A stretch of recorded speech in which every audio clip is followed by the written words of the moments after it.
Bismillahirrahmanirrahim. This video will describe the pathology of the rheumatoid arthritis.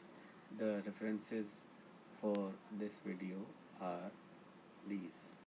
By the end of this video, you will be able to answer this clinical problem in which 44 years old woman present to your office complaining of chronically swollen finger joints over the past 6 months. She tells you that the swelling and pains are usually most severe in the morning but do resolve with a couple of hours. Rheumatoid arthritis can be defined as it is a chronic multi-system inflammatory disorder that produces a non-suppurative, proliferative and inflammatory synovitis that often progresses to destruction of the articular cartilage and ankylosis of the joint, or simply we can define this as a chronic autoimmune disorder that principally attacks the joint, producing a non-suppurative, proliferative and inflammatory synovitis. As it is a multi-system disease, both the joints and extra-articular sites are affected. The characteristic joint lesions of this rheumatoid arthritis are destruction of the articular cartilage and ankylosis of the joint. The extra-articular lesions are present in skin, heart, blood vessel and lung. It should be differentiated from other autoimmune diseases such as systemic lupus erythematosus and scleroderma. About 3 cases per 10,000 populations are reported worldwide, hence the prevalence is about 1% of the world population. Peak age for this disease is about 20 to 50 years, and there is more female predominance. Females are thrice commonly effective than that of males. As far as this pathogenesis of rheumatoid arthritis is concerned, this autoimmunity is started by CD4 helper T cells, and as in other autoimmune disease, the pathogenic predisposing factors can be genetic and environmentals, which are responsible for the course of the disease, including its development to the persistence. HLA-DR4 is linked with rheumatoid arthritis because HLA-DR4 vinculin epitope on citrullinated proteins mimic an epitope on various microbes and can be presented by class 2 HLA-DR4. Hence, this HLA-DR4 allele is related with anti-citrullinated protein antibody positive rheumatoid arthritis. 50% of the risk to develop rheumatoid arthritis is linked with genetic susceptibility. Then the environmental factors are responsible for the formation of citrullinated protein, which sets off antibody production. Antigen-antibody reaction is responsible for the initiation of inflammation and cytokine release, which can subsequently recruit more cells and induce tissue damage. Excuse me. T helper 1 cells, they are a lineage of CD4 effector cells that secrete gamma interferon, and they act on macrophage and resident synovial cells. There is secretion of TNF and interleukin-1 from the macrophages, and these in turn act on resident synovial cells. There is release of the proteases from the synovial cell in return, and this in turn is going to damage the hyaline cartilage. TNF is an important target for the pharmacological effects. Interleukin 17, this T helper cell 17 assists B cells to make antibody, activate the macrophages and recruit other immune cells to the inflamed area, and this helper 17 secretes interleukin 17, which recruit more neutrophil and monocytes to that environment, and as a release there is inflammation and tissue injury. Activated T cells, they express rank ligand on their surface, and hence they start osteoclastic activation, and bone is resorbed.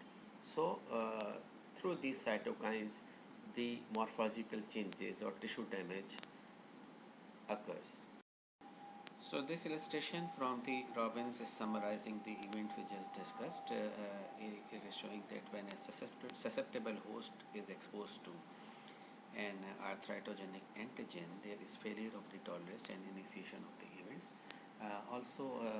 Besides this failure of the tolerance, there are responsible environmental factors which lead to the enzymic modifications or circulation of the proteins, and these will result in T B cell responses to the self antigen, and T helper 17, T helper 1 and antibodies, they work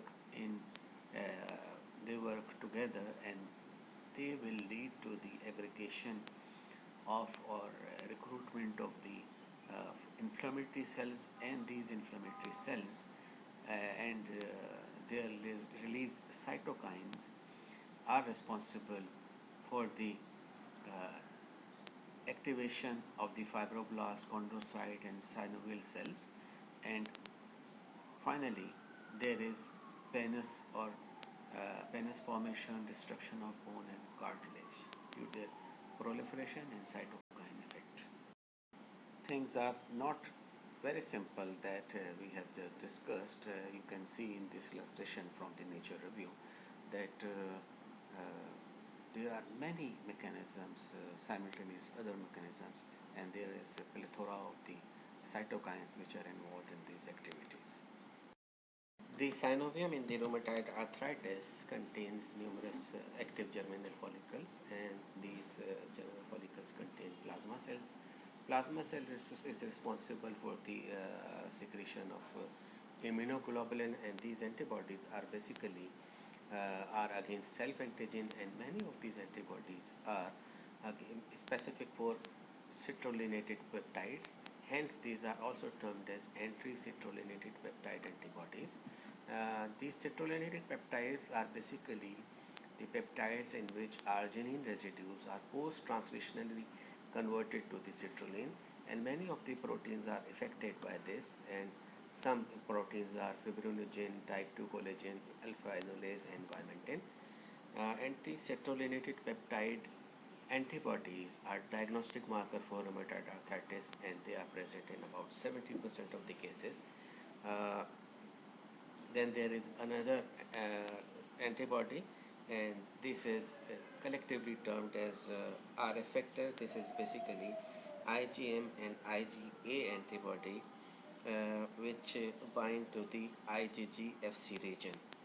Okay, and these antigen antibody complexes can be deposited in the joint also, and there are many false positive and false negative cases have been recorded for this R effector. So this slide is showing the sequence of events we just discussed. There is a genetically susceptible host, and in this there is activation and central load of CD4 T cells, and these CD4 T cells act through liberation of various cytokines such as TNF, interferon gamma and interleukin 1, which activate B cells and epithelial cells and macrophages. If the B cells are activated, there is a formation of anti-IgG antibodies, which we have termed as rheumatoid factor, and these endothelial cell activation will release adhesion molecule, and activated macrophage are also going to release cytokines and proteases. All these together, they form immune complexes in that area. Also, there is recruitment of inflammatory cells and penis or apron shape area formation within this environment, and all these effects are going to damage the synovium, small vessels and collagen of that area, and as a result there is destruction of the structure of the joint. If it is long standing, there is fibrosis of that area subsequently, which is ankylosed, and all these destruction will lead to the joint deformities. After any arthritogenic stimulus, there is a stimulation of the synovial cell to proliferate. There is increase in vascularity resulting in fibrin exudation in the joint cavity. The excessive fibrin may form small nodules, and these nodules float freely within the joint cavity and termed as rice bodies. The normal synovial lining is 1 to 4 cell thick, and is in the RNA it becomes 8 to 10 layer thick. As an adult, it is thrown into numerous folds. There is simultaneous influx by the lymphocyte and mast cell also. The hyperplastic inflammatory synovium slowly invade the articular cartilage and the area adjacent to it, and covers and isolate it from the joint space. This covering is termed as pannus. The aggregate of the lymphocytes also transform into follicles. There is juxta-articular bone loss, as we have seen in previous discussion on pathogenesis of this disease. The demolition effect of the pannus is not limited to the bone. With progression, it involves tendon and ligaments, which lead to joint deformities. If the joint is destroyed, there is fibrous ankylosis first, which ossifies to form bony ankylosis. So as the pathogenetic mechanism alters the morphology, the synovium becomes thickened, edematous, hyperplastic with pulpostrome. On the extreme left, you can see in this picture there is this is rheumatoid arthritis synovium with numerous papillary projections, and there are pale focal areas of fibrin deposition there, and the brown color is due to hemosiderin deposition following old hemorrhage. So the histopathological features of the rheumatoid arthritis are synovial hyperplasia and proliferation, inflammatory infiltrate presence, angiogenesis, presence of fibrin or purulent exudate, and osteoclastic activity. Pannus is the mass, which is basically an edematous synovium with inflammatory cells, granulation tissue, and fibroblast, which creep over the articular cartilage and responsible for the major demolition act. Then fibrous bony ankylosis. After the destruction and demolition, there is union by fibrous tissue first, and then the ossification of this fibrous tissue. This illustration is showing the histopathological changes in rheumatoid arthritis. These are fibrin deposition, lymphocytes, and plasma cells which are forming active lymphoid follicles. Then there is lymphoid, then there is villous hypertrophy and angiogenesis also. These lymphoid follicles are also termed as Ellison-Gormley bodies, and this rheumatoid arthritis is also characterized by presence of numerous joint cells on the surface of the joint or inside the synovium.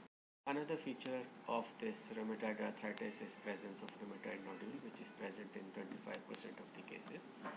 It is frequently present on the pressure areas such as ulnar aspect of the forearm, elbow, occiput, and lymphocecal area, though it is recorded in the viscera also, such as lung, spleen, pericardium, myocardium, heart valves, aorta, dura, and other viscera. Microscopically, they are small firm masses which are non-tender and round to oval, while microscopically they are necrotizing granulomas with central zone of fibrinoid necrosis, and this is surrounded by a prominent rim of activated macrophages with lymphoplasmacytic infiltrate. So the characteristic morphology of the rheumatoid nodule, which is showing small firm nodules. This is a high power view of the rheumatoid nodule, which is showing central fibrinoid necrosis in the upper picture, and in the lower picture these are epithelioid cells, and there is lymphocytic and plasma cell infiltrate within. This is another picture of the rheumatoid nodule with characteristic histology. The severe disease is associated with leukocytoclastic vasculitis, in which there is acute necrotizing vasculitis of small and large arteries, and the site is pleura, pericardium, and lung, and the lesion is chronic fibrosing lesion. The purpura, cutaneous ulcers, and nail bed infarctions are common. Ocular changes, uveitis, and keratoconjunctivitis, like that in Sjogren's syndrome, are also noted. Now, for the clinical features of the rheumatoid arthritis, the disease is progressive and it adds joints over time. The small joints of hand and feet are affected first, followed by wrist, ankle, elbow, and knee joints. Hip joint is affected lately. The joints are swollen, warm, and painful, but not red. The morning stiffness lasts more than 1 hour, and it has no relation with the activity, as osteoarthritis pain is related with the activity, but here there is no relation with the activity. Then patients are often tired and don't see properly, that there is joint enlargement and disability as the disease progresses, and after the disease progression there are various form of deformities which are linked with this disease, such as radial deviation of the wrist, ulnar deviation of the finger, flexion hyperextension of the finger, that is termed as swan neck deformity, and buttonail deformity. There are many constitutional symptoms as the immune system involve whole of the body, and the symptoms are fatigue, tiredness, weight loss, anemia, muscle pain, lack of energy, loss of appetite and ability to sleep, low fever, and lung, heart, and eye problems. It is separated from other arthropathies by anti-citrullinated antibodies positivity and characteristic radiological features. As we have seen in the pathogenesis that this disease is associated with demolition of the tendons, ligament, and joint capsule structure, so it will result in various deformities of the joints. Some are characteristic of this disease, such as radial deviation of the wrist, ulnar deviation of the finger, swan neck deformity, which is basically flexion hyperextension abnormality of the finger, or buttonail deformity, which is deformity of the thumb. Then, as there is this deformation of joint and it is not stable, so there is minimal or no range of the motion, and Baker cyst may develop in posterior knee.